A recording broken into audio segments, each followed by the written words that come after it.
Welcome to Nightlight. Step away from the mainstream and gather around as we enlighten the world and our realities and travel this cosmic journey we call life. Join us as we share with you and provide that beacon that can guide us all to a better way. Explore with us as we examine a metaphysical montage of spiritual insights, covering everything from the mundane to the magical, UFOs to unicorns, and everything in between. This is a time of awakening, of sharing and evolving, of spreading our wings and soaring on the cosmic breath of creation.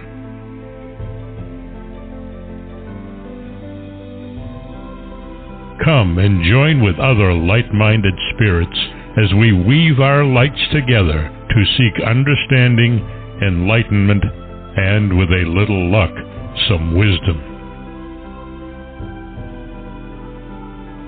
This is Nightlight, a reminder that you are never alone.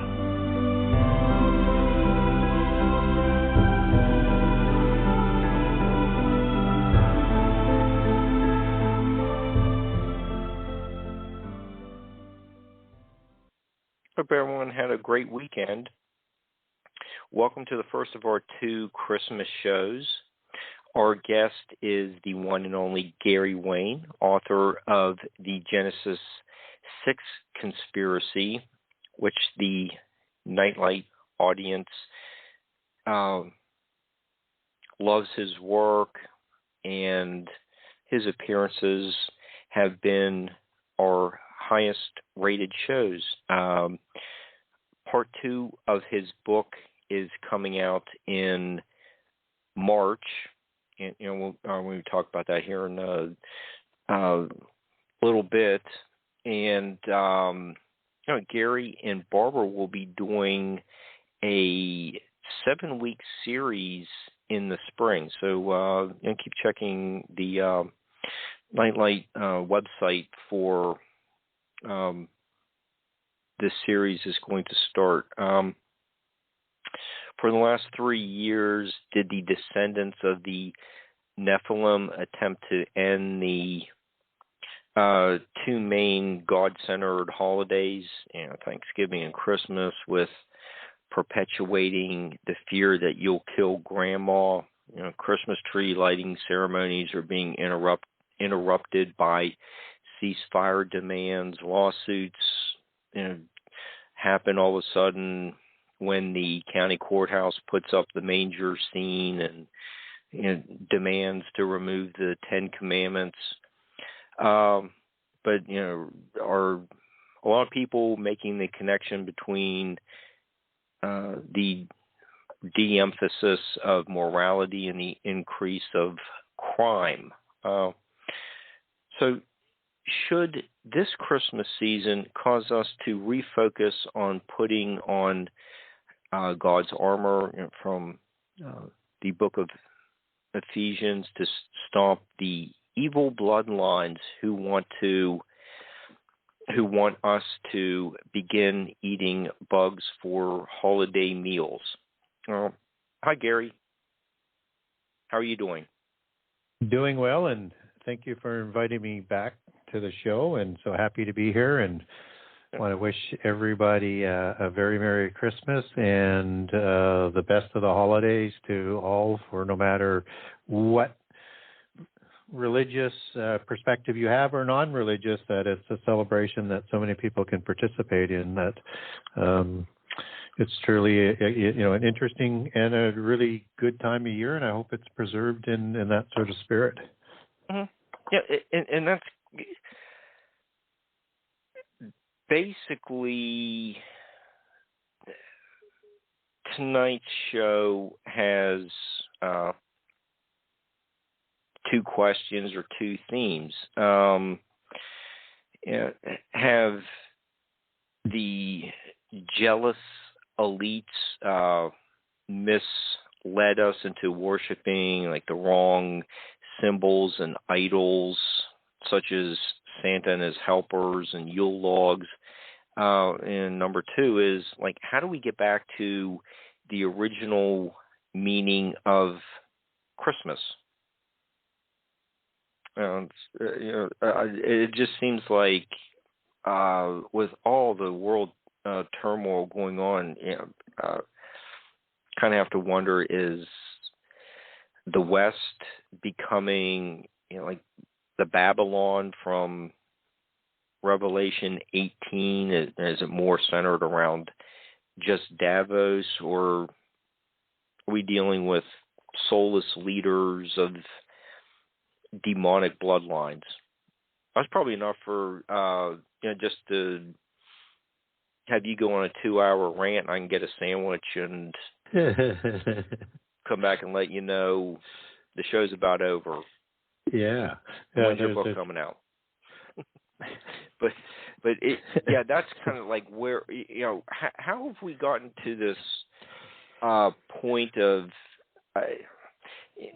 like the elves and stuff like that? You do cover elves in your book on giants, but or have we been focusing too much on the wrong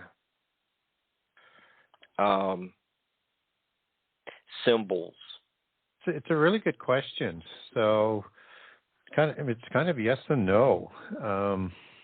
If you're looking at things from a Christian perspective, one would say, yes, your people are using all of the wrong symbols and things that are associated with Christmas. But the time of year is important all around the world. And so you have a conflation of events, and I wouldn't want to ignore other belief systems and not permit them to do celebrations that they want to do in that same time frame. I just think it should be identified as to where those traditions come and not conflated with Christmas. And I would also say that Christmas for Christian perspective is to celebrate the birth of the Messiah, of the Redeemer. And so the thing to remember on that is that we don't have a birth date for Jesus in the Bible. And that as a Christian, you ought to celebrate his birth and his resurrection, every day of the year. But it doesn't make sense that the date was chosen as December 25. But I don't tell Christians not to celebrate Christmas on December 25. Just if you're a Christian, make sure you understand what that day is supposed to mean to you and what it means elsewhere. And again, try not to conflate them unless, again, that's what you want to do. But originally, though, Jesus wouldn't have been born in December. It's not congruent with the details. So the details of the birth is that there's a census that's going on, and Joseph and Mary are on their way to Bethlehem to be registered for this census. And because there's a census, they can't get a place in a hotel. So the only place that's available is a stable. And what's really odd about that is if it was in December, there'd be no stable that would be available because it's the rainy season then. And that when the angels come in the Christmas story in the Bible is that they're talking to the shepherds in the field. So it's not raining. It's not the rainy season. Otherwise, they'd be in the stable. So it is more likely that the birth date of Jesus would be somewhere between mid to late September and early October, as it would line up with other biblical details. It was chosen as the 25th in the time of the Romanization of the Jerusalem church, of the original Jerusalem church, when Constantine takes Christianity to a state-level religion. And he's going to mix in a number of other religious symbols and dates and things to unite the empire. He's going to do what was done in Persia with Zoroastrianism. And so it's interesting that the date that is picked as December 25 is the birth date of Mithra, the god of Mithraism, which was very, very popular religion in the Roman Empire at that time, and within Rome and within the army in particular. And it's a branch religion of Zoroastrianism. And so that's the date that was picked. But it was, as I say, what Constantine was trying to do is he was trying to unite the empire and sort of give the religious nature and the celebrations a common sort of ground that all belief systems could participate in. And because there wasn't a known date, that seemed to work sort of perfectly. So it worked good. Christians get a date to celebrate the birth of Christ, and the polytheist religions get a date for Mithra, which would have a cognate god in all the other pantheons that would be under the Roman Empire as well. And that's just the start of the importance of this season to polytheist religions. And we really don't have much.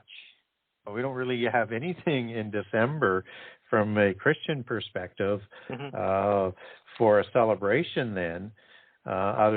Even from an old sort of Judaic calendar, it doesn't really sort of hit a new year. That's a solar polytheistic calendar and the way things are done through the equinoxes and solstices. And so the only sort of monotheist Judaic Christian type of celebration would be Hanukkah, but that isn't really part of the Feast of the Lord. That's the marking of an event that's very, very important to the Jewish people. But again, separate from December 25 that was chosen for Christ's birth, and or separate from everything else that's wrapped into the season of Christmas and all the imagery that goes in it. I mean, it has become, it has a life of its own. And but to say that it gets away from the original meaning of Christmas isn't really quite right. It's just coincidental that that Christians, sort of an aberration of history that we would celebrate Christ's birth.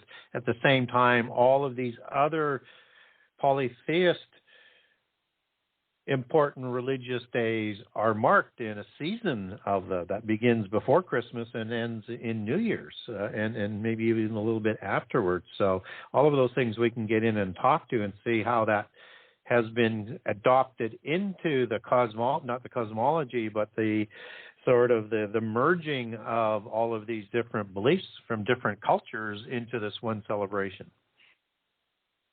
Okay. When we're talking about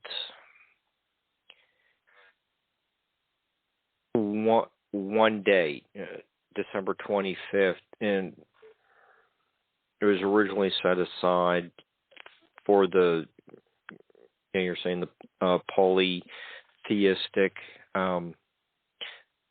faith at the time, and it's now become, over time, it's become more associated with a monotheistic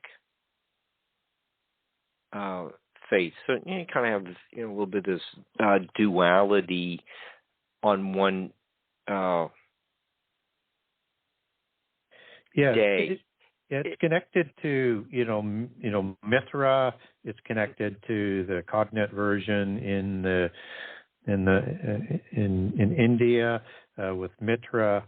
It's connected to Sol Invictus, not Sol Invictus. Sol Invictus of the unconquered sun god. It's part of that whole sort of mythos that a day is selected that works for Christians, and it also worked for other religions that the Romans ruled over. And then everything else has been sort of added to that as we go. And again, I think it's fine for if you're part of Zoroastrianism or Gnosticism and you're celebrating those dates, that's fine. Probably we shouldn't call it Christmas, the Christ Mass, but hey, it's just, it's part of the whole sort of culture of Christmas now, but we should be able to understand the imagery, so at least we know why we're doing the things that we're doing. Yeah, that's where I was kind of going with this, where, when you look at the season, being bombarded with, ads, but what do they really have anything to do with, like, the original gifts presented at the manger by the Magi? You get in your Genesis 6 conspiracy, you have all these different light-bearing gods, the fairies and Satan, and like the Illuminati, and all this stuff just becomes so confusing. It goes back to, you have the two trees in the Garden of Eden, and then you get eating from the tree of the knowledge of good and evil. Just trying to make all these sense out of all these dualities is can be bewildering. It's fascinating to look at the cultural evolution or de-evolution of those ideas. Reading your book brings out ideas like that, being more like, how do we pick out these, like, angels that might be light bearing, like, so Satan's an angel too, but does that just go back to you will know them by their fruits? I'm just kind of giving you credit for making me think, and I just trying to get the listeners to perceive what's going on based on things that you bring up in your book. I think you do a fantastic job of illuminating a lot of those topics.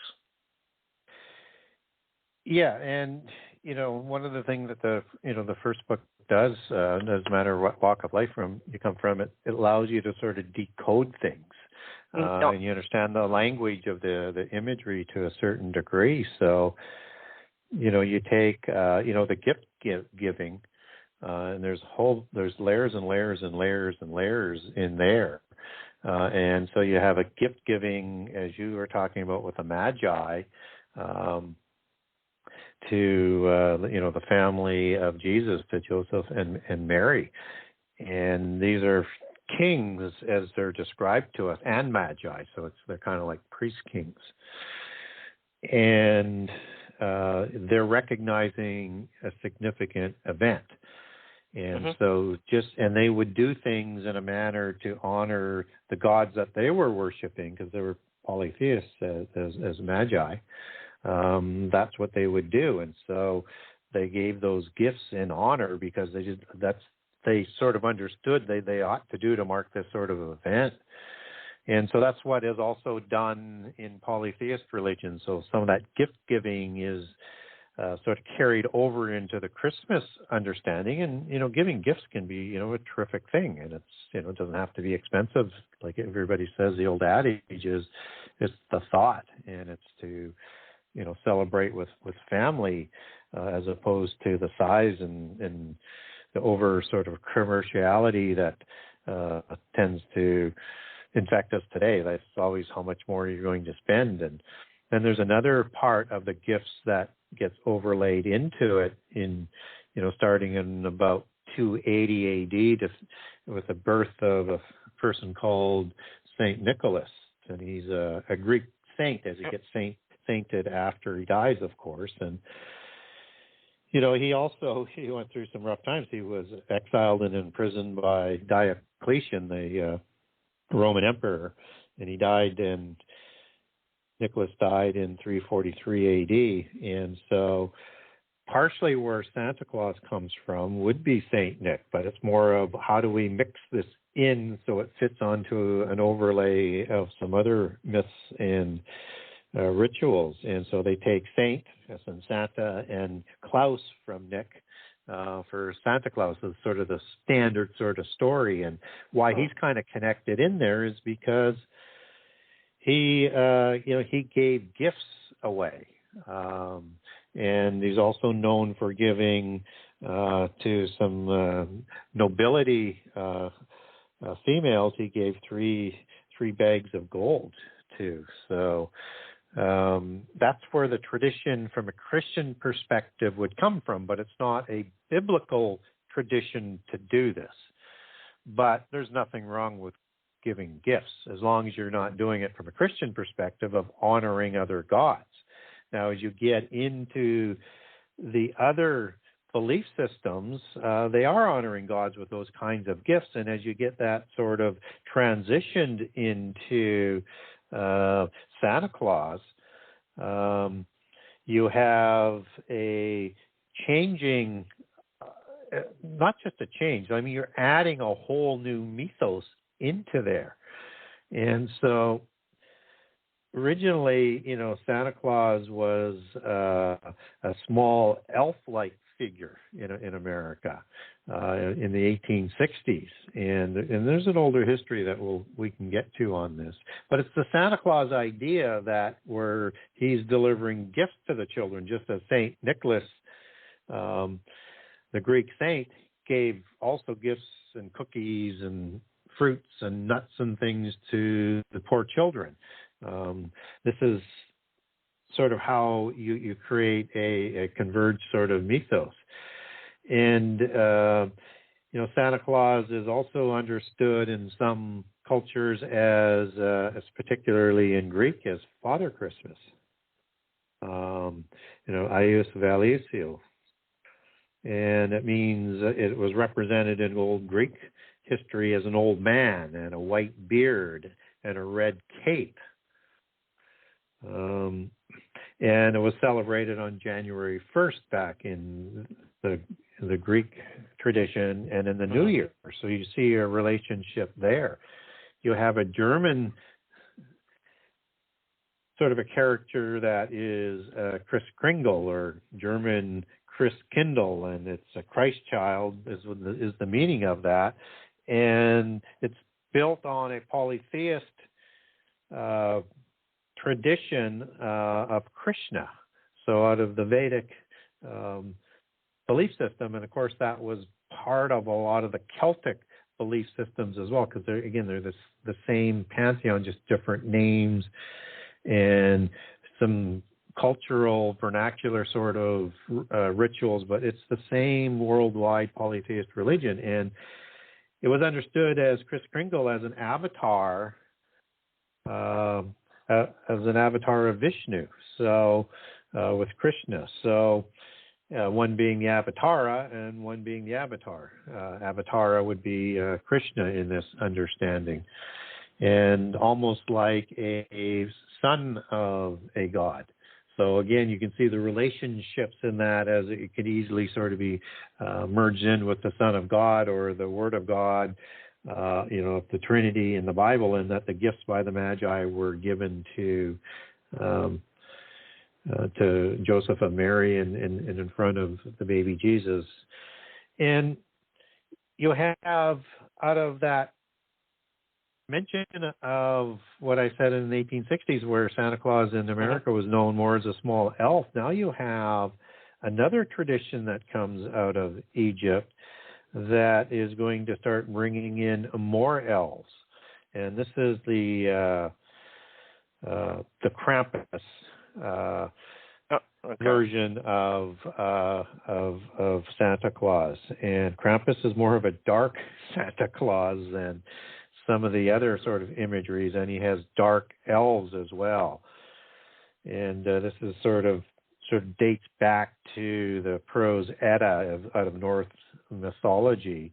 And, these dark elves were subterranean dwellers, and they were like dwarfs, and they made things for the gods, just as the dwarves, part of the elementals that I talk about in the book, and the spurious offspring of the gods, were all created to do specific things for the gods.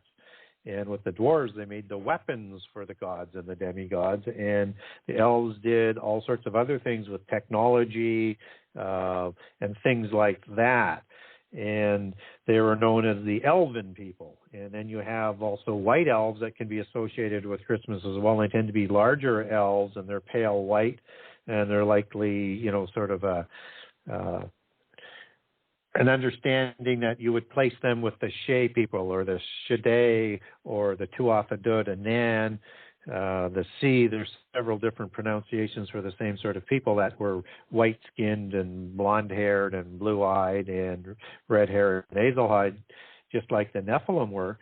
And they're portrayed in Lord of the Rings with Tolkien as these noble white elves, right? The noble white Celts are just not depicted as their full size, but you see all of these other elves that are sort of related with that. So when you get into the Krampus tradition of this, it is a pre-Christian in origin, and he's kind of an anthropomorphic character, if I can put it that way. In other words, he has human traits, and it's overlaid into non-human entities or godlike entities, both in the emotions and the natural forces that he controls. Remember, he flies a sleigh that is pulled by reindeer, and I'll come back to that later in the show, or as I go on with here. So, as we look at what he is based on, he's associated as a holly king or a winter king in Celtic and Norse mythology. And just as there was an oak king and a holly king in the Druidic tradition, where the oak is the king of the summer and holly is the king of the winter, and they would fight. And then one would win each time of the year so that summer could come or winter could come, right? And it's part of the whole understanding. And is son of a horned god, or Odin in Norse mythology, or if you get into Celtic mythology, it would be Hern or Cernunnos, or Cern out of the Etruscan pantheon, or Azazel. As you take that back to a fallen angel or a pan god in that sort of tradition. And so in the Germanic tradition, this Father God, just as we had this Father Christmas, Father being, as Father is referred to in the Bible as the God Most High, would be the highest God of the pantheon in the polytheist tradition. And you have this Germanic tradition being equated into a demigod format, or a son of a god, with Krampus. And so on the dark side, he would be created with the devil from a Christian perspective, but that would be Satan at the top of the pantheon of fallen angels in the Bible, or Lucifer, which would be understood from polytheist traditions as a shining god of light and god of knowledge. So we have these, as I say, these dualist sort of things that are going on with this conflation. And so Krampus is one of these gods who has a cart that he uses and a bag. And on December 5, on the eve, and also understood that the day of St. Nicholas was December 6th, that he gave gifts to children. So you see how that now is worked over with this Krampus tradition, where on the 5th, which is the eve of the 6th of December, Krampus, which is, they call it Krampus Eve, would go looking for children and leaving coal. And it's a night of ghosts and demons, like Halloween. It's one of the more important days where the spirits come from the other world. And Krampen actually means a claw in German. And Krampen was the son of a Norse god of the underworld in that tradition. So you see how that's starting to come together. And as the god of the underworld, he would be the god of hell, as Christians would understand that, and that Satan is one of his names in the Bible is Hael, Heyel, and that's in Isaiah 14, where it says in the King James Version, Lucifer, son of the morning. That's an Italian word inserted into the English language for a Hebrew word, which is Hael. And typically angels' names would end in an EL, just like Michael or Gabriel or Azazel or Raphael, Uriel. And this is Hael, and that's where he becomes understood as, I mean, you'll take that name back and it's going to mean light and proud and boaster and stuff like that, but it's also the root word for hell in the etymology, and he is the god of hell, with El being the angel or the god part at the end. And so now you have that sort of direct connection, as you have Krampen on the German and Norse mythology. You see the parallel connections to what's being talked about in the Bible. And in about the rule of Henry VIII, Christmas,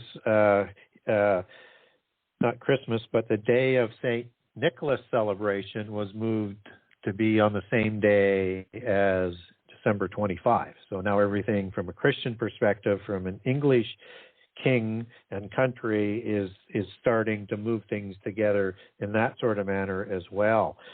Now what Krampus did, which is in the mythology, which is very, very dark, is he would steal children and put the children in a bag and put them in the cart, and to take them to hell to do sacrifices and all sorts of horrible things to the kids. And so this is where the term naughty or nice comes from, and he's looking for the naughty ones to take away in bags and into his cart.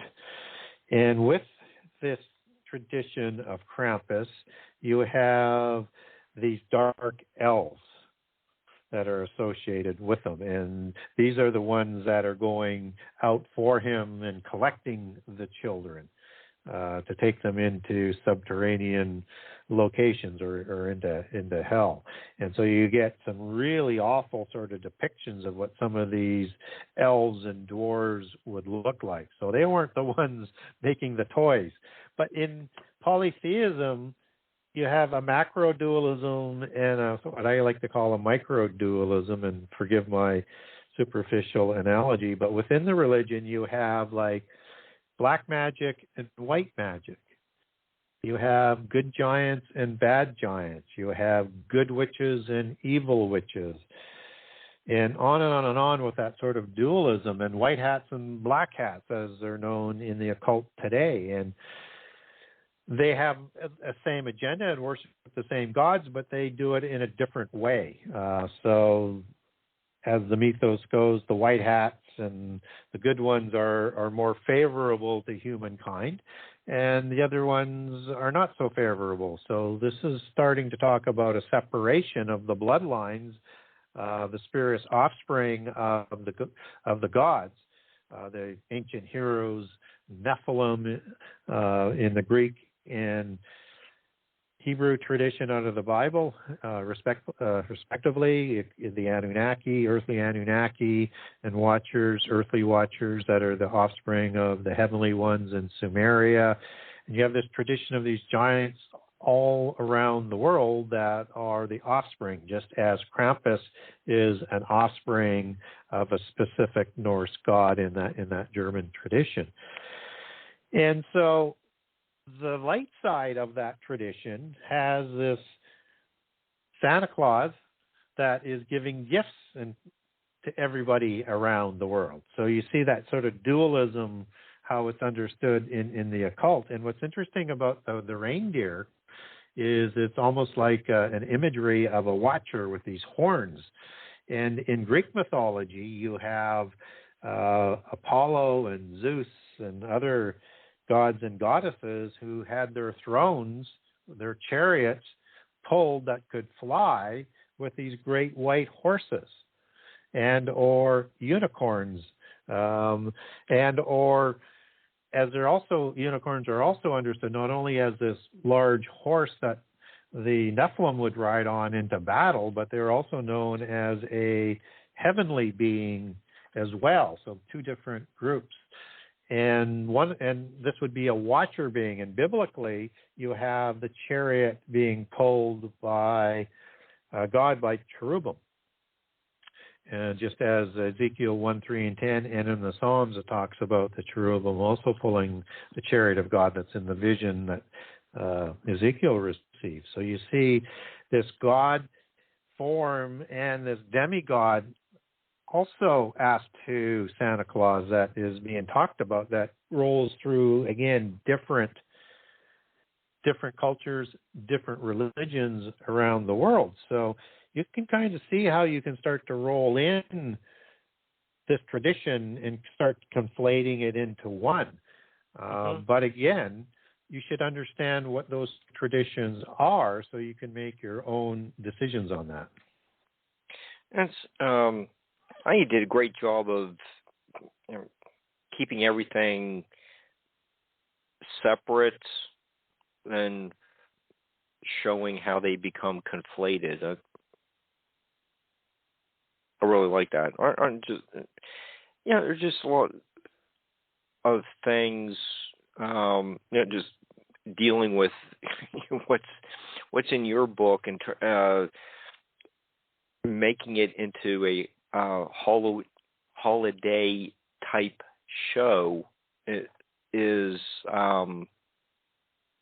very thought provoking, and I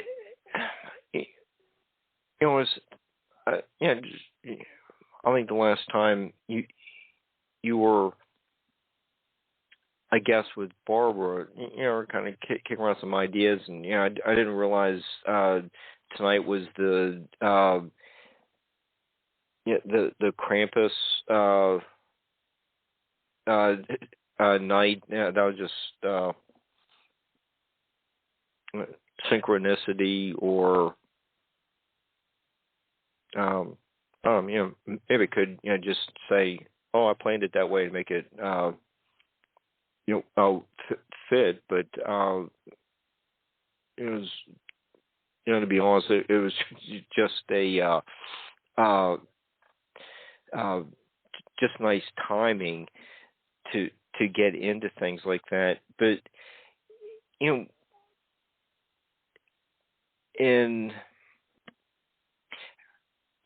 as we talk about things like this, on the airwaves,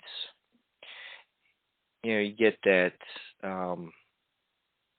passage in Ephesians 2 about the principalities of the air, and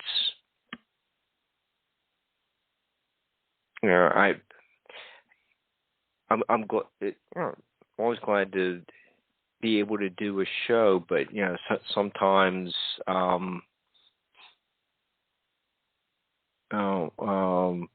there have been examples where things have been blurted out because maybe a guest actually had a little bit more sips of wine before, to relax.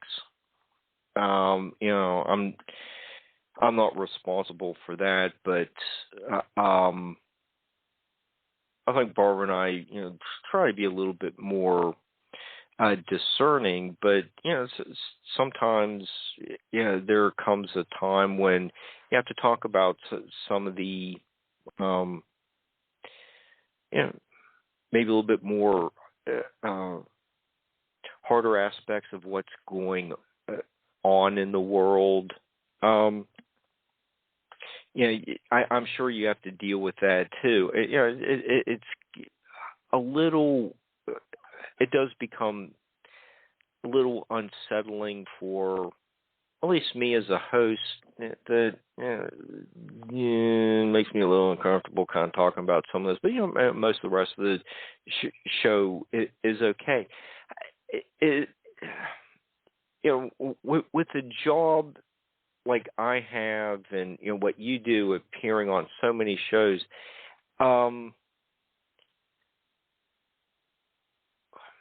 is trying to present the truth from our perspective. Does that fit in with the season, or should do we need to refine what we're talking about when we get on the air, so that we aren't misleading the listeners? I think that's the hardest part of what I'm doing. Can we be forgiven for shows that go really badly? Yeah, I'm not quite sure I understand, but yeah, I think. Well, I think we need to take a step back and understand that the information flow in this world, over most of our history, has been filtered, and we're only told what they want us to know. Mm-hmm. And so it's changing a little bit now because we have access to so much information, and there's more education going on, and that people are starting to peel back that onion. I would expect that we'll see increasing censorship to prevent that from happening, because too much information starts to reveal things that those who run this world, the visible ones, with the authority of the invisible ones, which you were referencing a few minutes ago, want to control what we do and what we understand. And so, if you're wanting to create a universal religion that will come along with the globalist ideology, then you have to be able to conflate these things to bring a lot of Christians into some of these polytheist traditions. And again, I'm not talking against the polytheist traditions. It's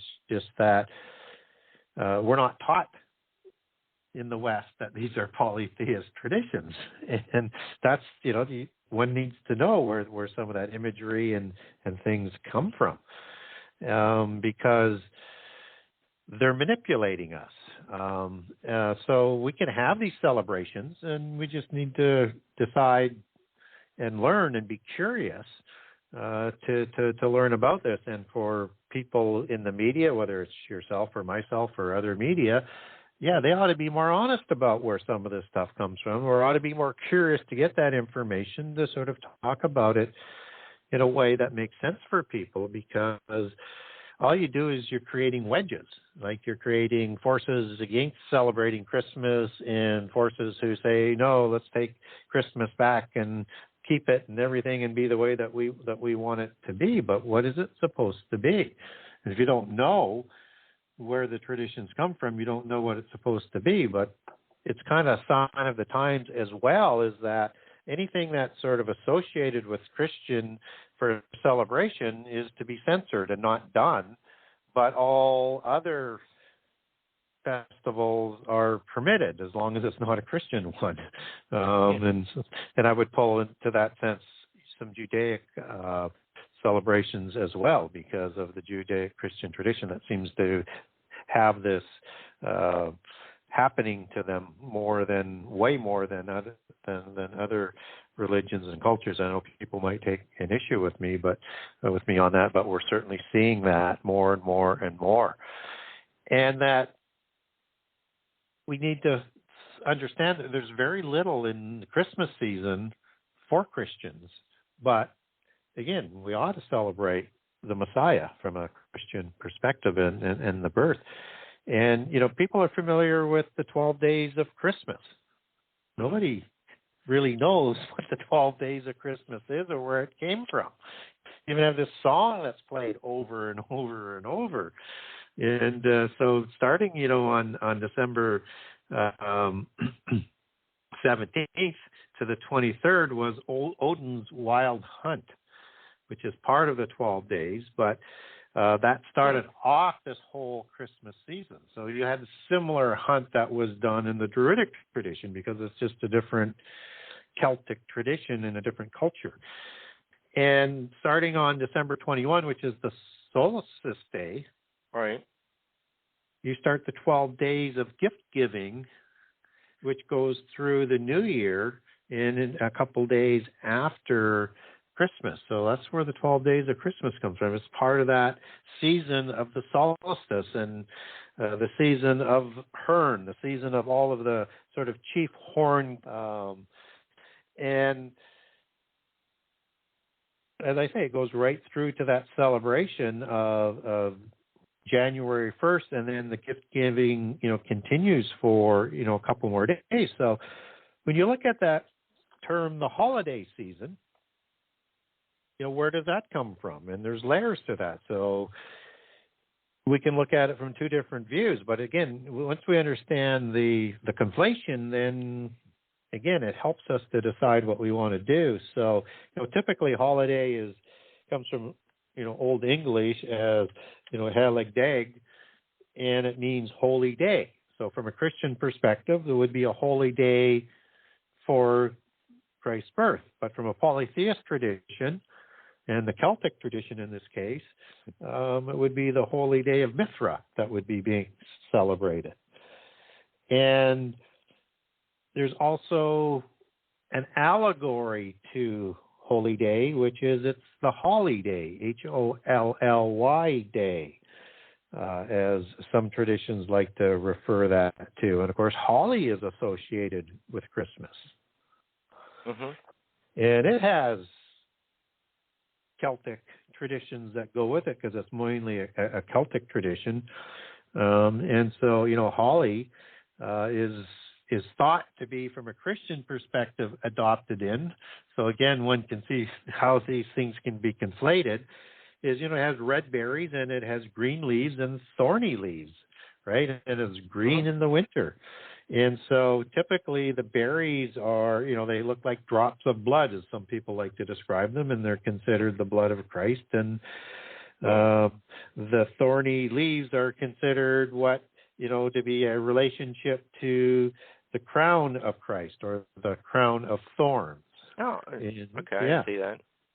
But from a occult tradition, it would be more of a laurel tree crown, or the laurel boughs, just as the Greek gods wore these laurel crowns, and Olympic heroes were awarded for winning the Olympic Games this laurel crown. It's kind of that symbology of what frames the United Nations emblem. And it is, an ancient Greek tradition of gods and demigods. And that holly with the Celts is associated with the winter solstice, December 21. And it's believed to, in that tradition, to help repel lightning as well. So they would have other purposes for it. But typically it was used to, almost as a talisman to put over doorways and things like that to ward off evil spirits. And again, we talked about the Holly King and the Oak King that was summer and winter. Oak is the most important tree in the Celtic tradition. So again, everything that's sort of in the Christmas tradition can have two different meanings, and one has to decide for themselves, is that something that I want to participate in or not? And the same thing might go for mistletoe, which is, associated with the Druids and the Norse as well. Surprise, surprise, with the consistency. This is a very much a northern-dominated tradition as we would understand the Christmas season.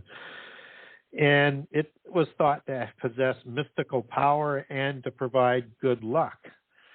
And in the Norse myth, it was actually, represented love and friendship. And that comes out of the death of Baldur in ancient Norse writings. And, we see it show up as, in A Christmas Carol in the 1800s, but it actually shows up in literature in the 1700s in a musical comedy called 2 to 1 in England, and it was hung as a Christmas bow and as a kissing bow, which is why you have that kissing tradition, and that sort of comes out of the time of the Christmas Carol as well. But the tradition actually is older than that, and you can take that back to the 1500s, and other researchers will take that back even further into history. And, one thing about the mistletoe, which is interesting, it stays green, and it represents sort of immortality, which is a very important tradition in the occult, along with reincarnation. They have different trees that they would use for representations of that. And so, again, we have the mistletoe, which has an interesting tradition that can be used for, good things and romance and stuff like that, but it also has another side of it. And just before I let you back in, on the Hollywood aspect of it, we also need to understand that Hollywood is the wood that was used for, in the Celtic tradition, was used for magic wands.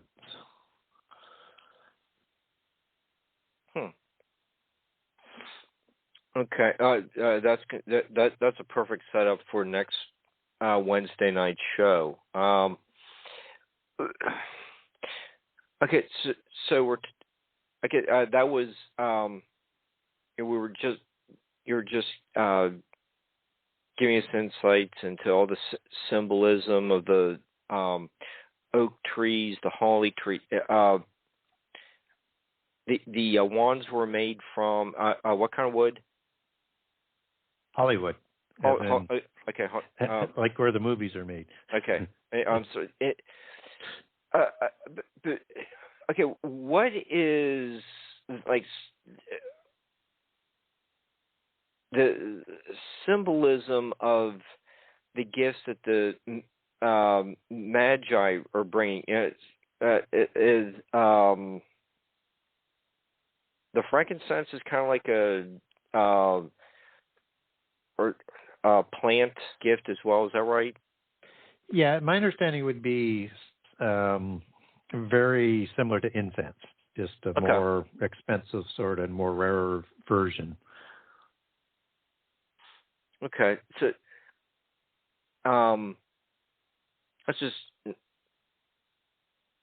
fascinating about all the different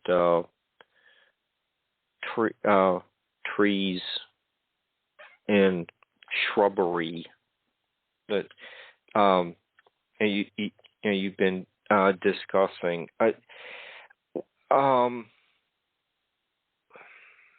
With all these different cultural backgrounds, Nordic traditions, Germanic. We talk we've spoken a lot about the conflation that has occurred over a couple thousand years, and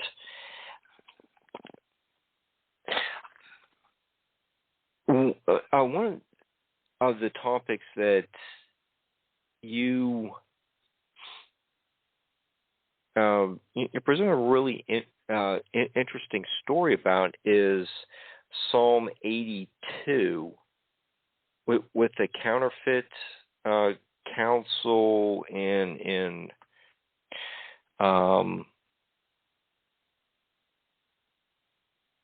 my version. The Council of Gods. Yeah, the line 5 discusses the undermining the very basis of earthly society. Do we see some, the counterfeit doubles, new, those types of themes emanating from this behind the scenes look at heaven in Psalm 82 that permeates that would eventually permeate some of these holidays. It doesn't have to be necessarily Christmas, but do we see some of these dualities coming out of these councils in heaven that are documented in the Old Testament?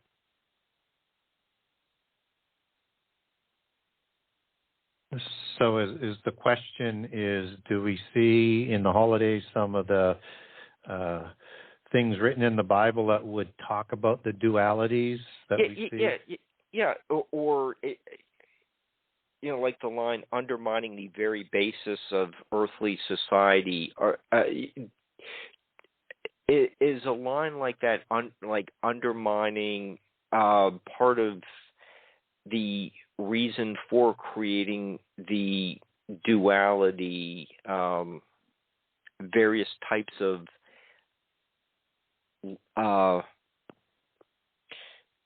light, but not all of them are good.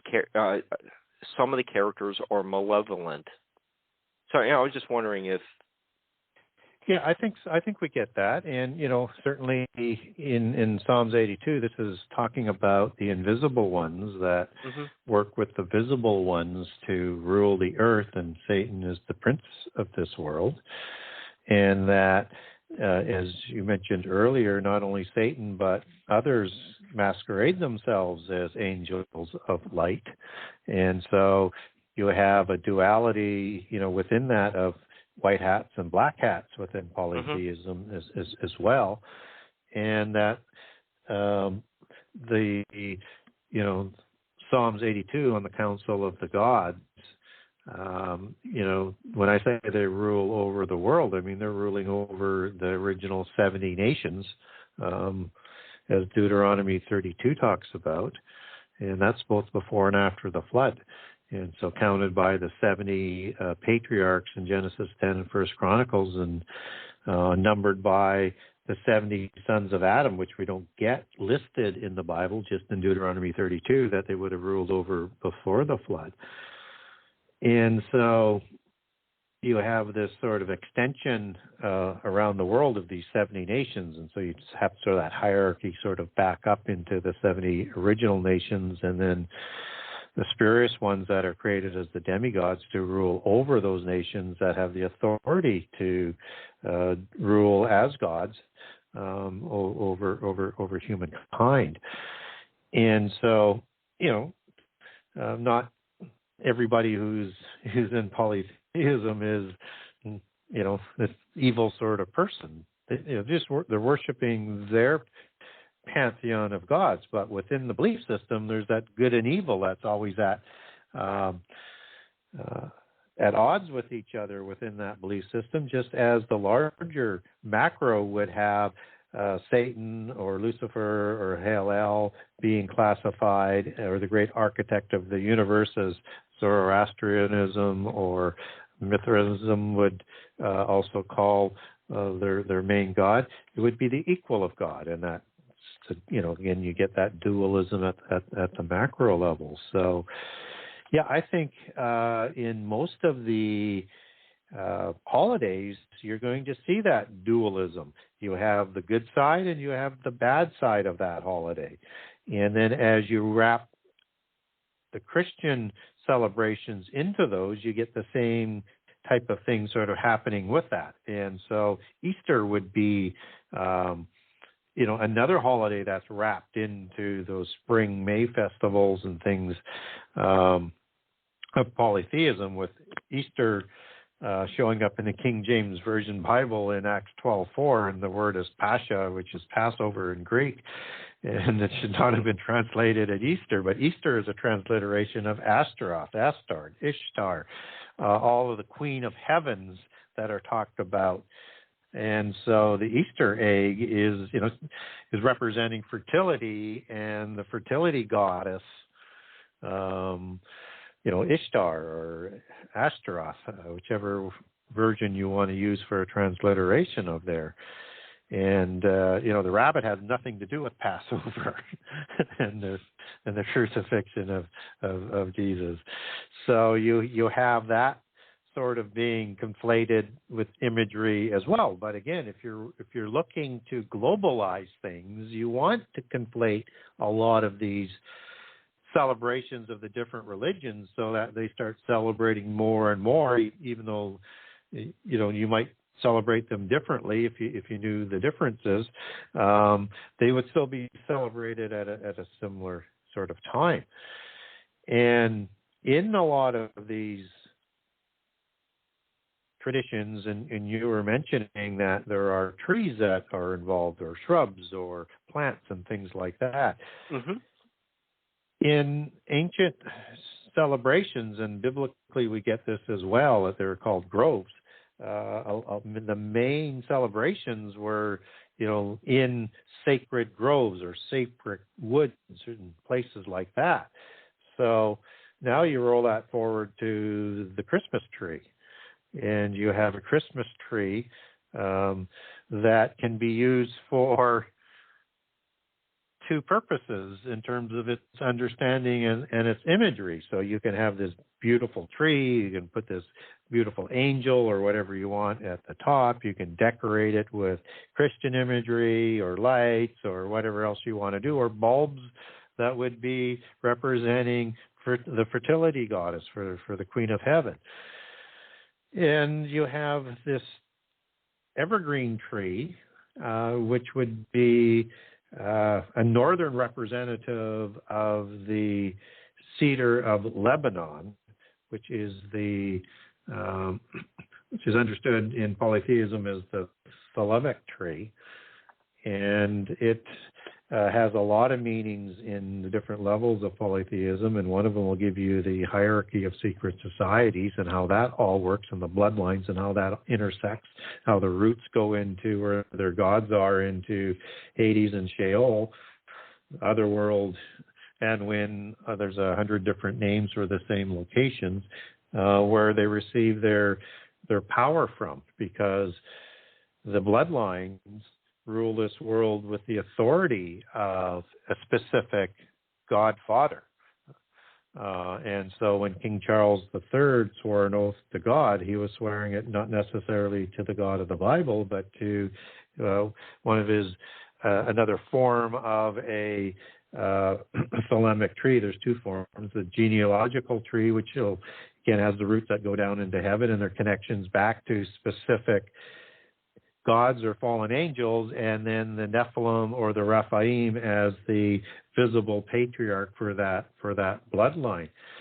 And so there's one God that he's swearing this oath for, that he receives the divine right to rule from Mount Hermon or the Baalim, as we understand that coming out of the Bible, where the council of the gods are located. And you have this evergreen tree, the cedar of Lebanon, which is one of the descriptions to describe in Amos 2 the giants, at least a hybrid form, the Amorites, and the behemoth.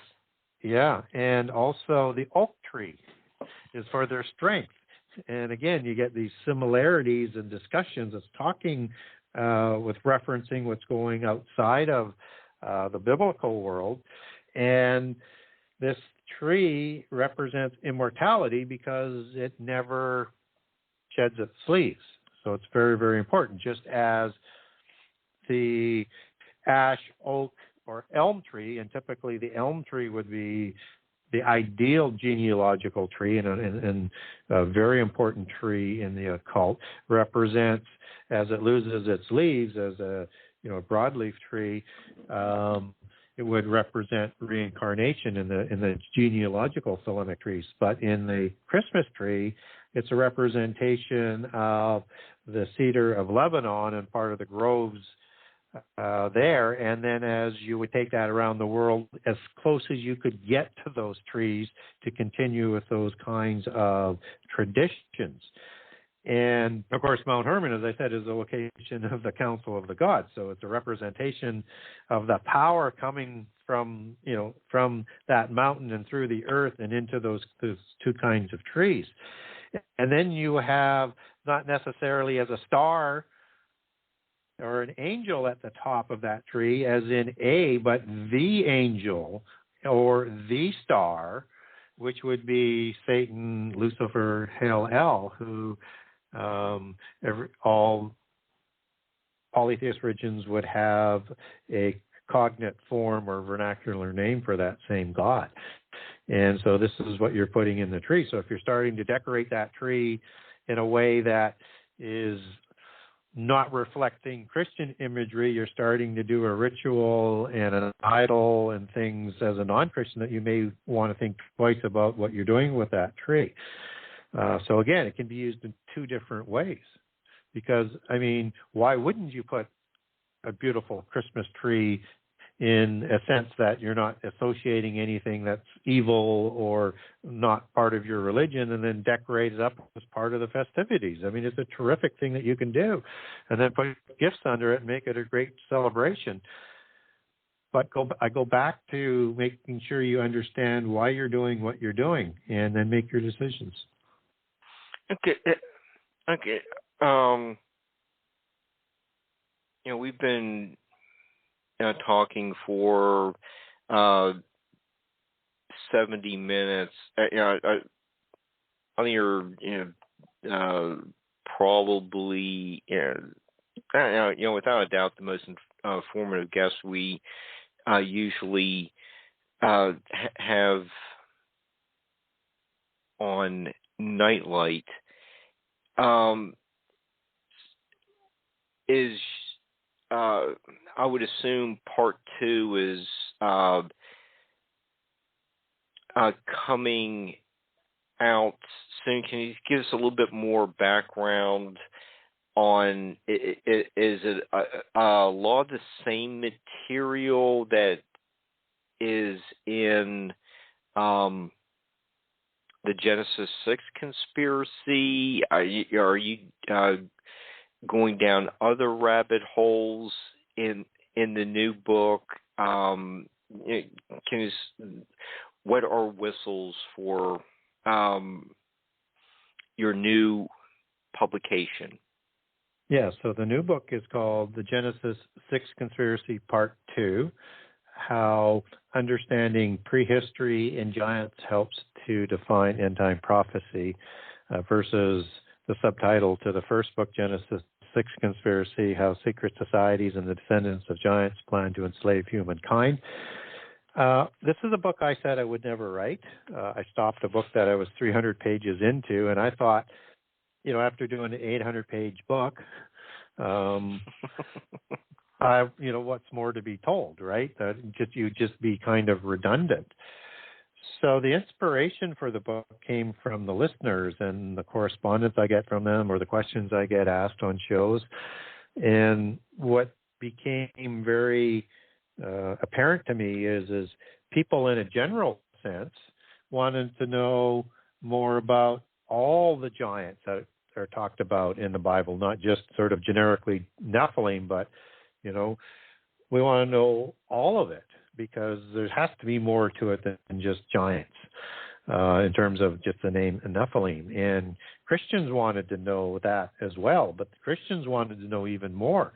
There isn't a book that is out there that goes deep into the Old Testament in terms of all the different names of the giant tribes, right, all the different hybrid giants, and what's the difference between an Amorite and a Anakite.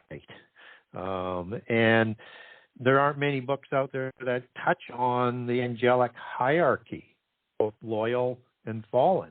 And we're talking and referencing a little bit with Psalms 82 and Deuteronomy 32. So I get into all of that, and then I use, as I'm particularly talking about the rebellious side, I will give information out of what I think is the closest sort of writings to the Bible in terms of a polytheist ancient script, which would be the Ugaritic text, and show you how it's telling the same thing only through a polytheist lens versus a monotheist lens. And so as I'm going through that part of it, I'm building towards two things. One is all of the giant wars that were fought in the Old Testament. And most people don't know about them. They might be familiar with maybe Goliath as a giant, right, or they might be familiar with what is known as the War of Giants in Genesis 4:14, but they don't know of all of the battles that are actually giant wars. And I go through all of the major wars and campaigns, so whether or not it's in the time of the Exodus, Rephidim with the Amalekites, Atharim with the Canaanites, and the Eastern campaign, the Central, the Northern, all the different campaigns, and then all the wars, and identify how we know they're giants that they're fighting in each of those campaigns, all the wars of the judges identifying those giants, all the way through to King Saul, King David, and King Solomon, is how long those wars went on. And along that way, I am highlighting important information and context and words to help understand the end-time prophetic context to it, because end-time prophecy has a lot of allegory that's all defined in this kind of prehistory. So I'll use that to lay down a chronology for the end time, and in a way that doesn't have conflicts. And, if you're dealing with end-time prophecy, one of the problems with most of the approaches, or I think all of them that I've come across, is that they leave out inconvenient passages. They have conflicts that they don't deal with. They have to reinvent what things say.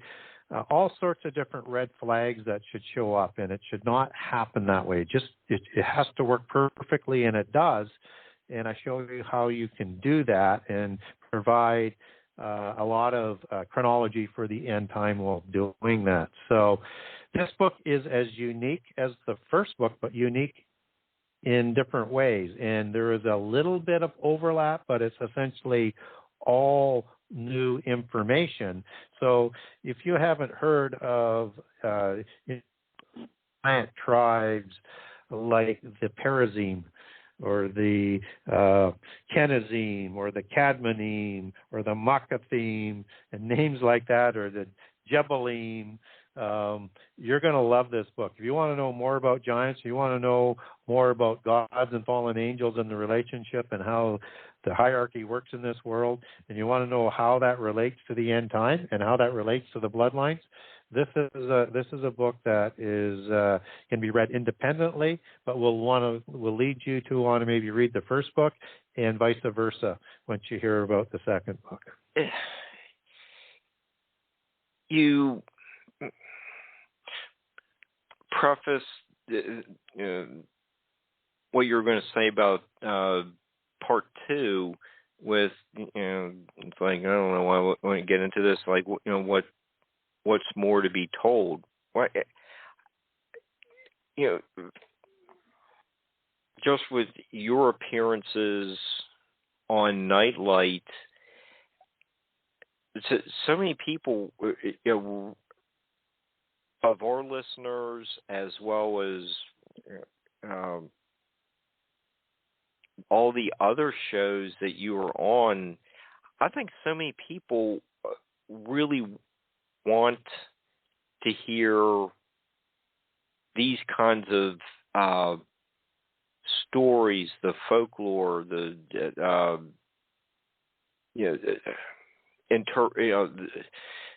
texts that were, you do cover the Dead Sea Scrolls, the tablets. I think people really want to know that. There's a curiosity, some kind of connection that may not have really been covered in high school, but they hear about it later in life, and they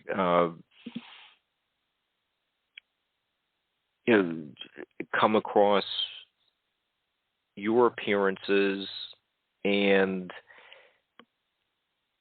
I think there's a real market for what you're covering. It's a growing market because people, I think, are kind of waking up to understand or trying to wrestle with this idea something's not right here. Something's gone awry. Things are different now.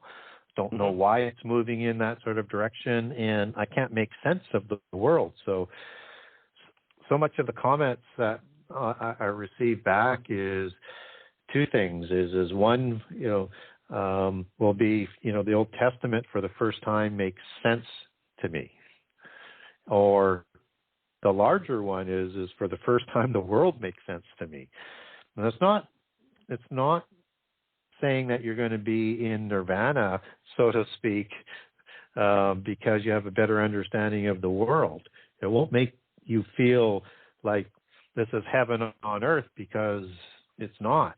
And it's not getting the truth out there, or information out there is not going to get you there, that in this time that we're living in heaven on earth. It's just not the case, but you'll understand why things are.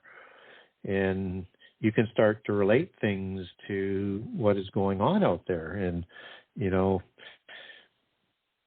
I think you referenced earlier on in the show about, what's going on in Gaza and in Israel right now. And, what is, continues to cause this. It's a transgenerational vow to, wipe Israel from the face of the earth. And, why is that? Why is that happening? I mean, and,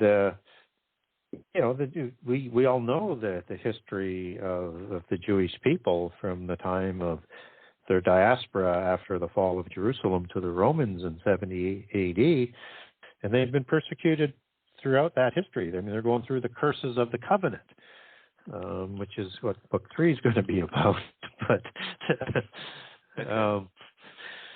and so, but it goes deeper than that, because it's more than just the curses of the covenant. There's another oath that's out there.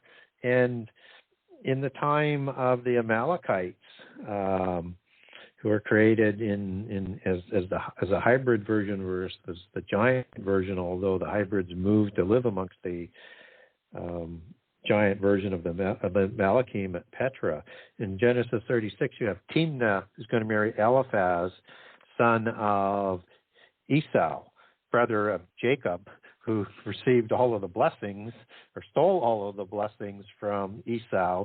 So the Messianic blessing, the inheritance blessing, and the separate blessings to being fruitful and things like that. So, and so Timnah is a daughter of Seir, which is a duke of Edom, which is the Hebrew word where elven comes from, and as an elven king, as a fairy king, and it sort of works into the bloodlines that I talk about in book 1 on. But this is a hybrid branch. These are going to be giants, humans, and a horim, which is one of the giants. So they're going to create a hybrid human giant race, which aren't going to be as tall as the original giants, like Goliath, who would be, as a king of Gath, he would have been 11 feet 3 inches, or Og would have been somewhere between 13 to 15 feet, based on the dimensions of his bed, and bed. And Gilgamesh, which isn't biblical, but another giant for reference. He's even taller as a dark-haired giant. He's 11 cubits tall and 4 cubits wide. King of Uruk, post-Diluvian giant from King Lugalbanda, king of Uruk, and the fertility goddess Nin. That's going to be 19 feet tall and 7 feet wide. Like, these were huge. Mm-hmm. And the Shazu, as the Egyptians called these hybrids of the covenant land that lived amongst the giants, particularly in the execration text, but other writings as well in Egypt, called them the Shazu. They were 7 to 9 feet tall, so hybrids, smaller because of the human blood that's in there. And so you have this dynasty that's being started with a very rare female Rephaim giant after the flood, Timnah, with this bloodline that goes back to Jacob, Isaac, and Abraham, and the rest of the genealogy that goes back with that. And if the Amalekites wipe Israel from the face of the earth, they're going to inherit by law the Messianic promise, the inheritance rights, and the blessings of the covenant. And so they swear an oath to wipe Israel from the face of the earth, and it's transgenerational. And we see that show up in the time of King Saul and King David. And you have a King Agag that is the leader of the Amalekites at that time. And David pretty much finishes off the Amalekites, but a remnant survives into the time of Judah's exile into Babylon. And this is Haman the Agagite, who wants to wipe Judah from the face of the earth, the southern kingdom. And that's part of that transgenerational bloodline. Agag was the king that's named in Numbers 21 for the king of the Amalekites, and it's a title like Caesar or Pharaoh. So an Agagite is an Amalekite bloodline, and Haman sits at the top of the vassal kings in the court of the emperor of that time, and Judah from the face of the earth. And at that time, he takes in the Amalekites take in other nations to swear an oath to wipe Israel from the face of the earth. And these are the giants and the hybrids. Now, as I mentioned with the giant wars in Book 2, you roll that forward to the time of King David, and he's still fighting giants and giant nations. And in Psalms 83, just after the 82 where it talks about the council of the gods, you have this passage that talks about this oath that certain nations have taken and are still carrying out over 400 years later to wipe Israel from the face of the earth. And it says,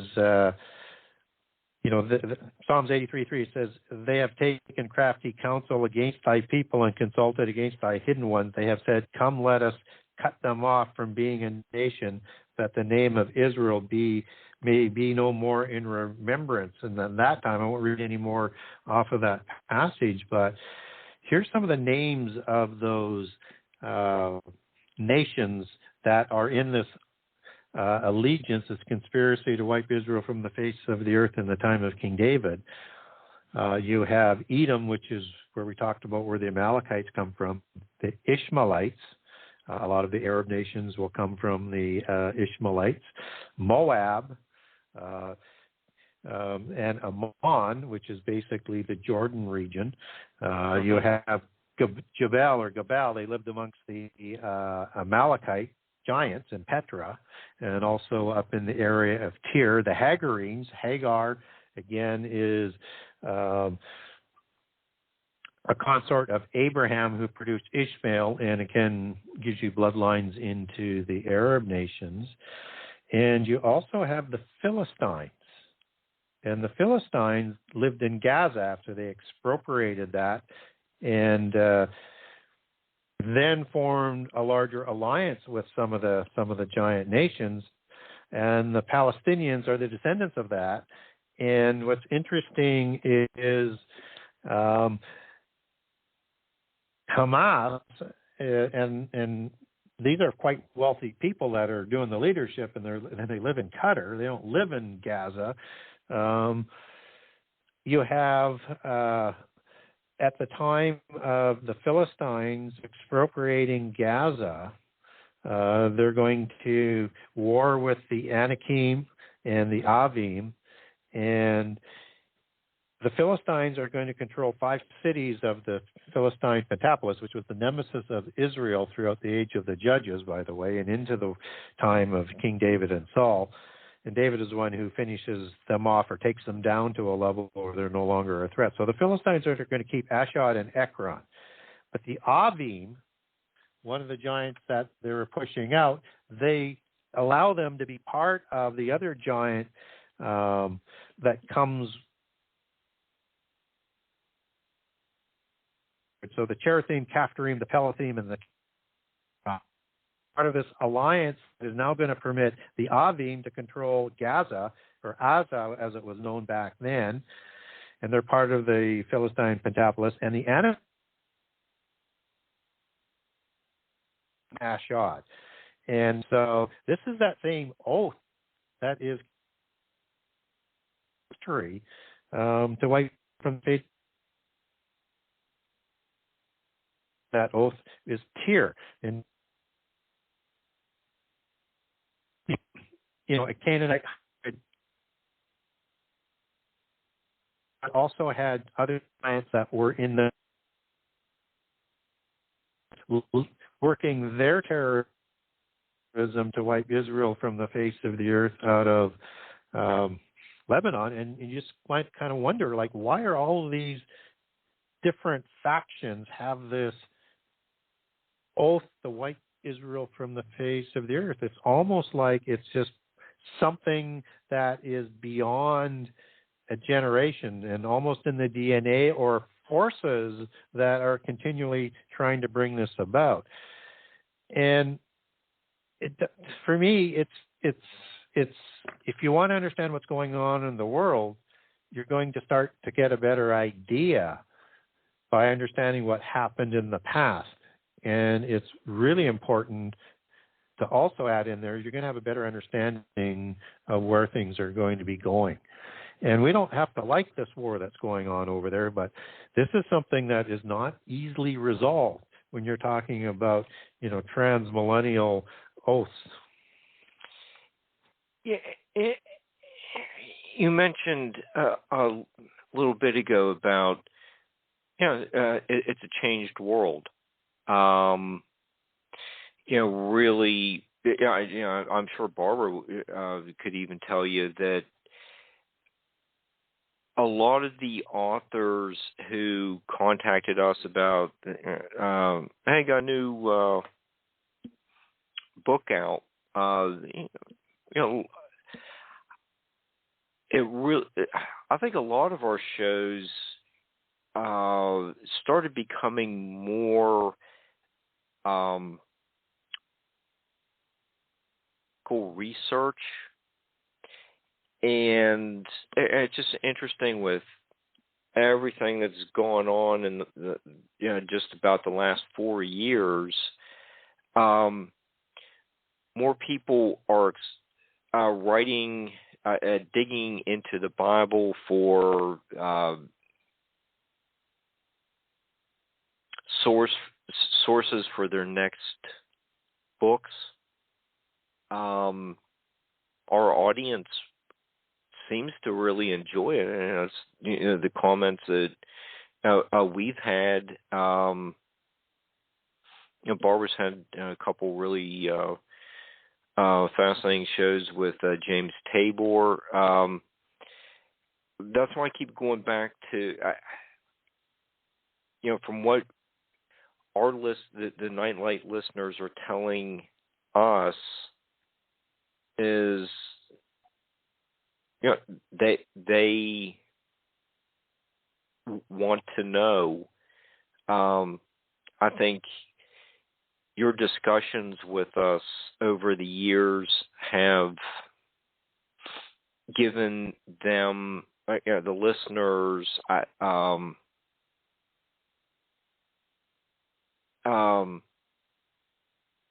new views of a book that that they read at one time, but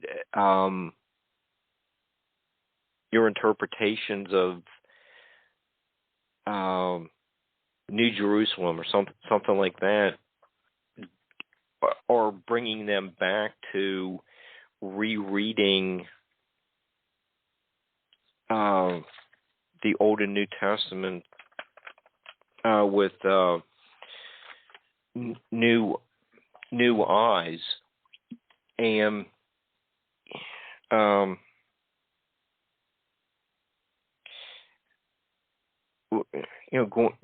like I was going back through your book for tonight's show. I even left a note for myself. From your epilogue, where you wrote, "The hidden hand of hubris haunting humankind's history must be revealed, along with its duplicity and its surreptitious, serpentine organization." I think people are realizing such lines that you wrote in the last chapter of the Genesis 6 conspiracy. That's just my observation. Yeah, it's interesting that you kind of have to read the book, and you also have to see some time, and things start to sort of align, right? And what I found was quite interesting with my first book was that I had hoped that you might get a couple 3-year run with a book. I mean, most people are happy if they get 1 year. This book is, in its 9th year that was out there, and it sells more every year. And so people are reading it, and they're obviously recommending it to other people. And, they can see the kind of research that went into that book. And, there's over 100 pages of endnotes, and just the bibliography will help people learn more if they want to get some of those books, and a lot of people do, but I want people to know where my sources come from, because that's really where you decide where the test actually comes as to, is it manipulated or was it accurate? Or was he manipulating what somebody said to make a point, or is that what they said? And it's about not manipulating. It's about and showing the transparency so that people can take that research further, or just for themselves, whether they're going to do anything with it or not. So I find that people will also tell me they like to keep it, as a reference books, because, the way the chapters are written, it's, every story is a mini story. So if you want to know, about who the Knights Templar are, there's a chapter on there. You want to know who the Rosicrucians are, there's a chapter on there. And the House of Stuart. Yeah, so it allows you to read it as you like, and to go back and to find things on it to see what I had to say on that particular subject when they see something or read something out there on the internet. So yeah, it's rather satisfying, and as I say, you never know whether or not your book is going to sell or people are going to like it or not. And I as I said, I thought I would never write another sequel, but the demand is growing there, and it's not just me. I mean, there's other researchers that are out there doing stuff. What I think, is interesting for people who listen to me on shows or are following me on social media or are reading my book is I talk about things and do research in areas most people haven't done. So it's designed to be thought-provoking and to sort of say, have you considered this?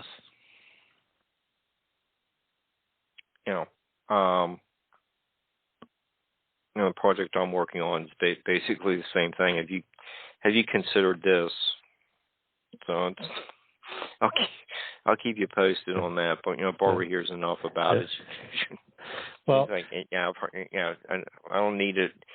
I've heard enough about the mastodons, but there's a statement that I used to say early on, and I forgot I used to say it, and I was reminded of it recently. And one of the things I used to say, and they say, well, because you're talking about bloodlines, and they go back to giants, and they go back to gods and stuff, and it's a interesting sort of concept, and it takes a while for you to want, somebody want to say, do I actually want to deal with that or not? I know first time I read Genesis 6, first few times I read Genesis 6 in the Bible, I'm going, giants? I don't want any, what the heck's that all about? I don't want anything to do with that.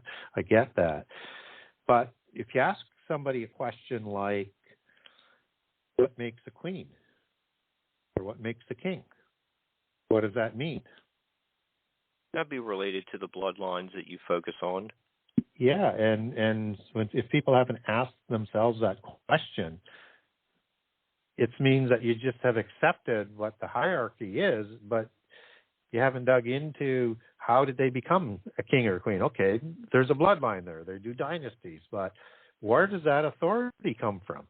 And why are they considered a different kind of government than other kinds of government? But once you start to peel that back, you start to say, well, why do they keep these genealogies? Why do they intermarry? Why is most of their blood types in the negative sort of form? What's these genes that they always like to talk about, like the Elby gens or the Julia gens or the Elvin gens? And how do those come about? And why do they populate all of the wealth in the world with their extended family? Why do they control all the education? Why do they have all of their people running all of the religions, Christians and non-Christians? How did a four-class system come about that they get to sit top of? And why do they have so much of the wealth? And that's just the beginning of things to consider. But once you start putting the pieces together, it starts to make sense. So I think over time, a lot of that type of research has been, hopefully helpful to some people. I know probably a lot of people think I'm probably right off the deep end as well, but I've sort of come from that position of saying, well, that's crazy stuff, or I don't want to deal with that, to start to saying, you know what, it's okay that the world isn't what you thought it was.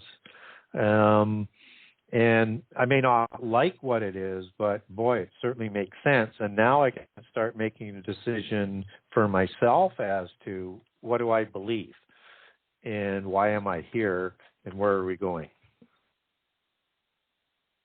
Okay, so we only have like 19 minutes, unfortunately, left in the show. But since you said, why are you here? What do you believe?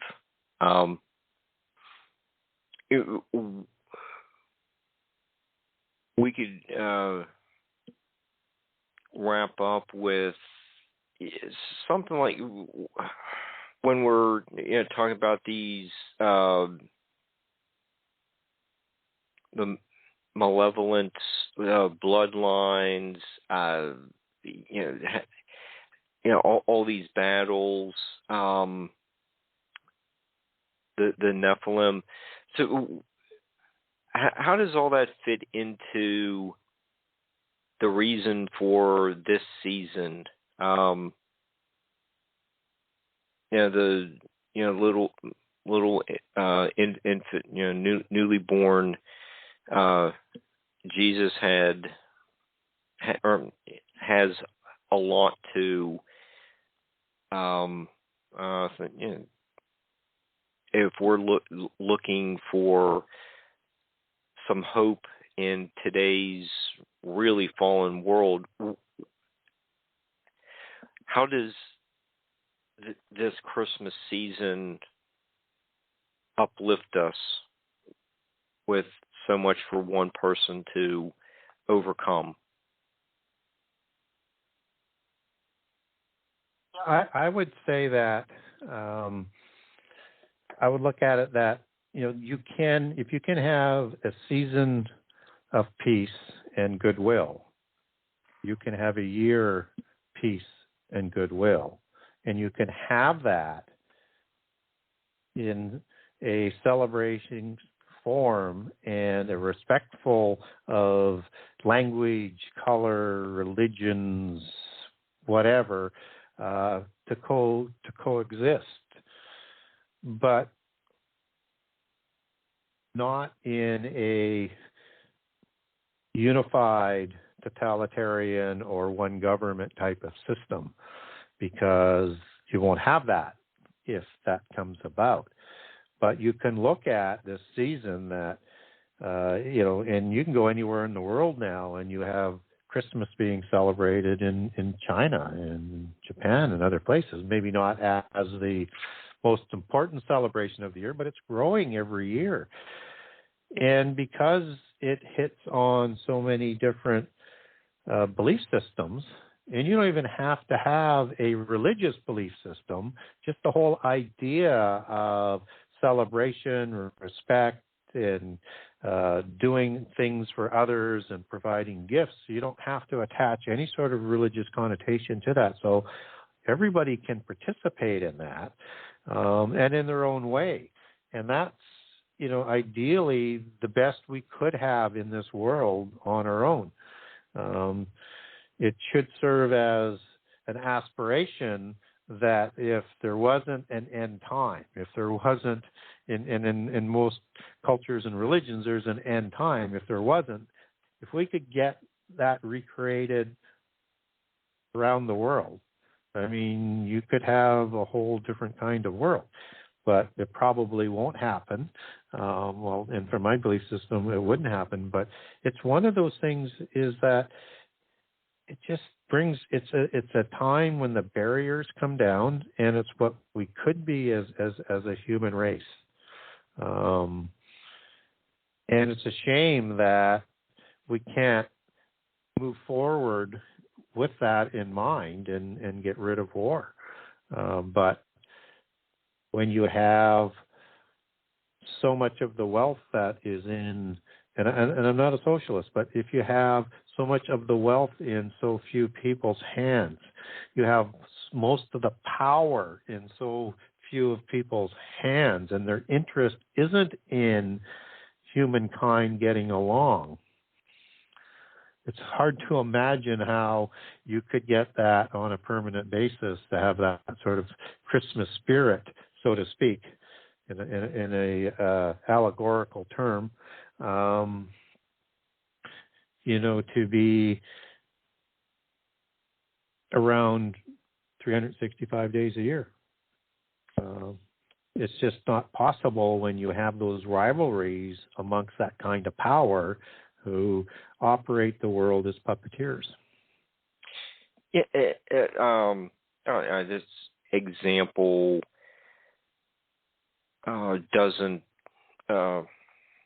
may not I think it fits. Might be off topic though, but Pope John Paul II was probably the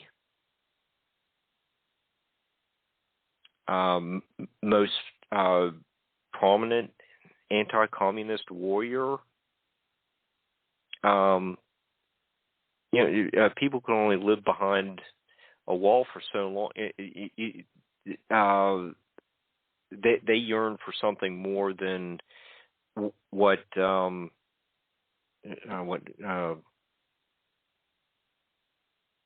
Brezhnev and all them said. We will give you. There's. I think the Pope helped to end that kind of oligarch tyranny that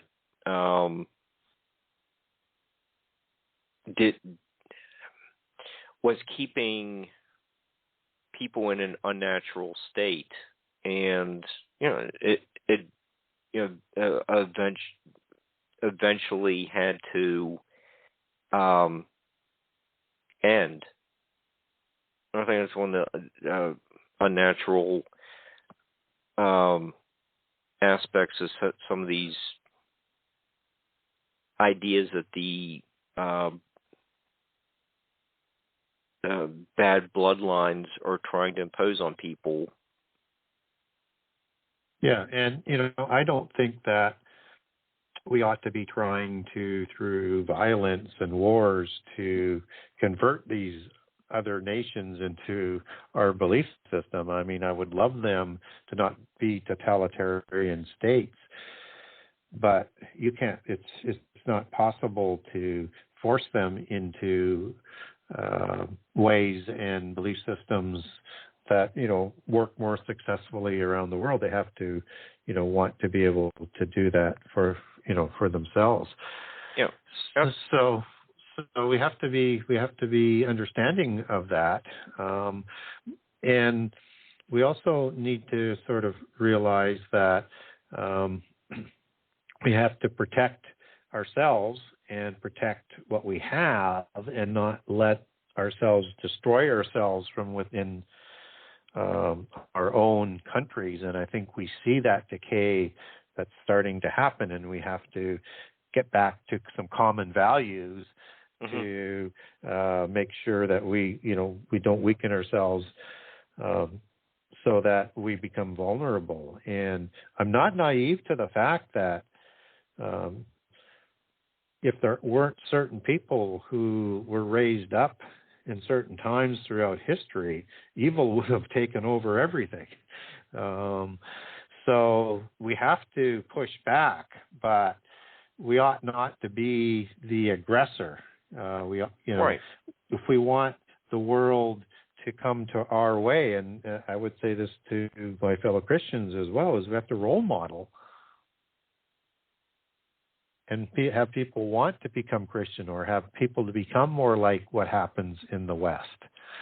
But we have to be vigilant to that. Not everybody is going to agree with us, and it's fine not to agree with us, but they can't try and bring us down. We have to also protect ourselves from that. Otherwise, evil would rule over the whole world. So there's a fine balance there. And I think in the West, we don't do a very good job of finding that balance, and we seem to have settled into perpetual war. It may be proxy war, but it's perpetual war nonetheless. Okay. Well, I think it just seems like to follow up with what you were saying, that with the passage from Ephesians 6 about putting on God's armor and the belt and sword and all that, and you also get the sword and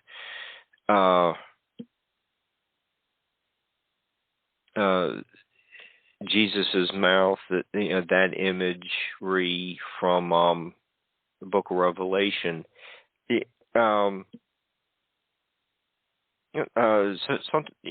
do have to say, stop. This isn't right. I don't like it, and here's why. Give pushback. Pushback doesn't mean an all-out attack. It's just saying, no, I need to draw the line here. Yeah, exactly. And okay, I have a lot more questions, but it is in the last 8 minutes or so. Is there anything else you want to cover, since this is special show?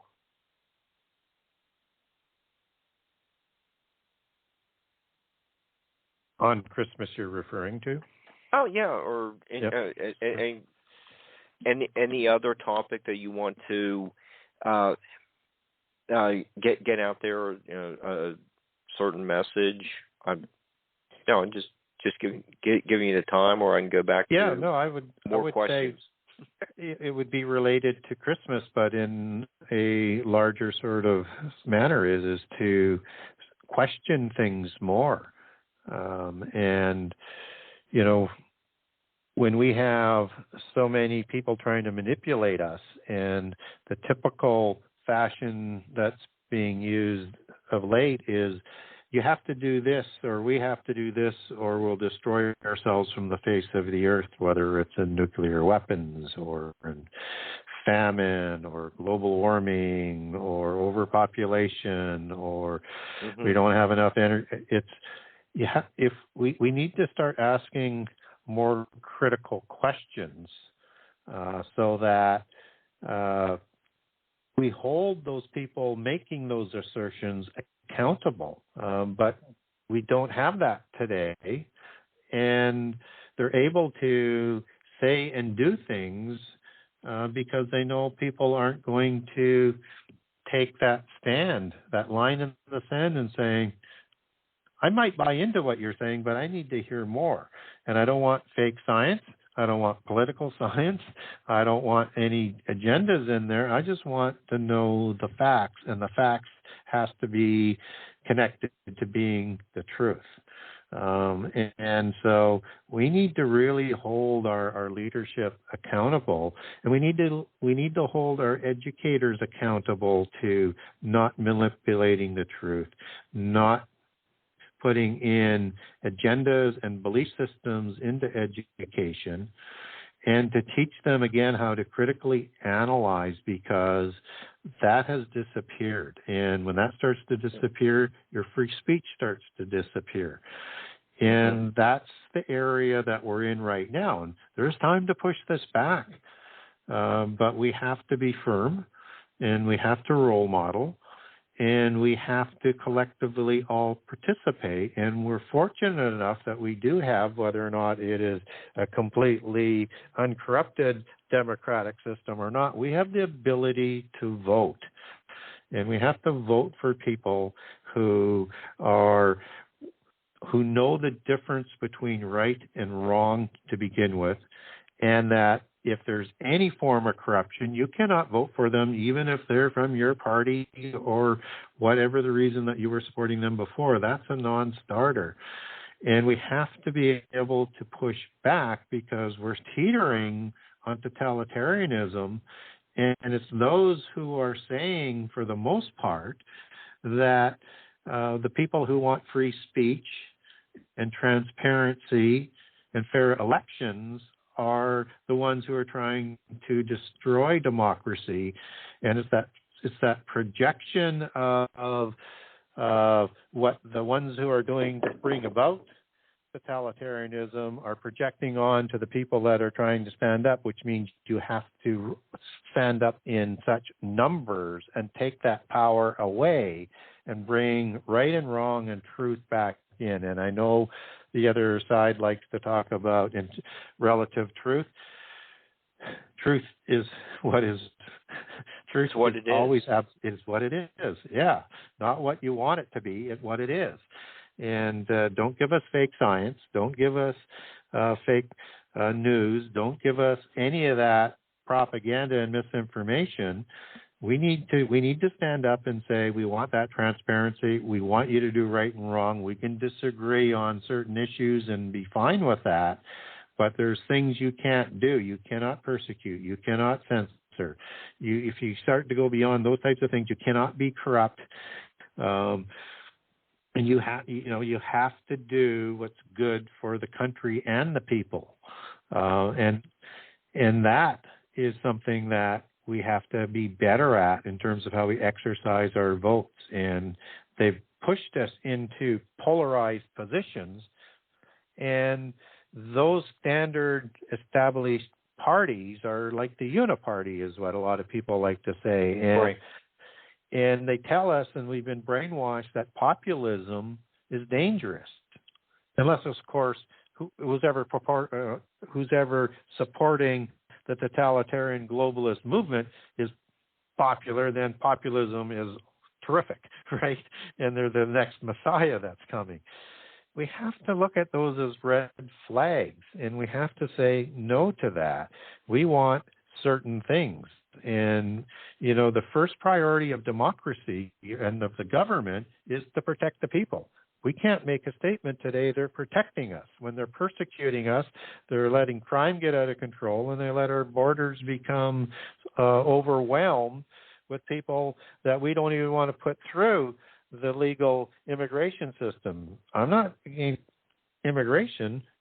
Just do it legally and in an organized manner so that we don't lose our country. But it's going to be a long fight back, because there's an establishment that is completely different than the establishment that my generation grew up and said there's something wrong with this establishment. This is the replacement establishment, and it doesn't look like democracy to me. Right. Okay. I think we're going to need to stop there. We're just under 2 minutes. Gary, where can people buy your books, website information, and we can wrap after you're Sure. done with promoting those?